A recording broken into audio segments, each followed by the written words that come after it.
আমার কাছে ভাই সস্তা জিনিসও দামি, কারণ মধ্যবিত্ত আমি। মধ্যবিত্তের যন্ত্রণা বুঝো, যারা মধ্যবিত্ত অবদায় দিকে যন্ত্রণাটা কত বড় বা কতটা ভয়ঙ্কর। যেরকম আমি ভাই, আমি চাইলেই কোনো কিছু করতে পারি না। আমার 10টা বন্ধু বান্ধব ভাই চা খাইতেছে, আমি চাইলেই মনে করেন যে ভাই বিলটা দিতে পারি না, বা আমি কইতেও পারি না যে চা খা।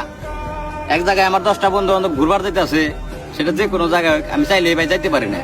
যখন ডেট করে ভাই তখন খুব কই যে হ জামু জামু, কিন্তু পরবর্তীতে যখন বাসায় যাই, যখন ভাবি অ্যামাউন্টের কথা যে আমি টাকা গুলা কইবামো, তখন কিন্তু ভাই আমি যাইতে পারি না।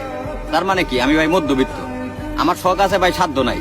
মানে আমারও অনেক ইচ্ছা করে ভাই আমি একটা ভালো হোন্ডা কিনুম, ভালো বন্ধু বান্ধব ঘোরাফেরা করুম, বা আমি একটা সুন্দর গেট আপ নিম, সুন্দর ড্রেস আপ করে ঘুরুম, কিন্তু ভাই ওই সামর্থ্যটা হয় না। আমার সমবয়সী ভাই, আমার অনেক বন্ধু বান্ধব ভাই মনে করেন যে ফ্যামিলিতে টাকা পয়সা দিতে আছে, বাপ মার হাসি খুশির কারণ হইতেছে, কিন্তু ভাই আমি পারতেছি না। কারণ হচ্ছে ভাই মধ্যবিত্ত, আমি এখনো ভাই কোনো লাইনে যেতে পারি নাই। ইচ্ছা তো ভাই আছে অনেক, যে সামনে ভালো কিছু করুম, বা এই যে মধ্যবিত্তর যে যন্ত্রণাটা, এটা ভাই যারা মধ্যবিত্ত একমাত্র ওরাই বুঝবো। মানে এটা মধ্যবিত্ত পোলার যে ভাই কতটা আশা থাকে, মানে যারা মধ্যবিত্ত একমাত্র ওরাই জানে। মানে রাত্রে ভাই ঘুম আসে না, কখন মনে করেন যে ভাই নিজের একটু গুছামো ভাই, কয়টা টাকা পয়সার মালিক হবো ভাই, মানে নিজের যে শখ গুলা এইগুলা ভাই পূরণ না করতে পারলে, এই বয়সে আমি যদি মনে করি এই বয়সে যদি পূরণ না করতে পারি ভাই, তাহলে বুড়া বয়সে ভাই পূরণ করে লাভ নাই তো ভাই। কারণ শখ ভাই, শখ করার সময় ভাই এই সময় চাইলেও মনে করেন যে ভাই একটা জিনিস কিনতে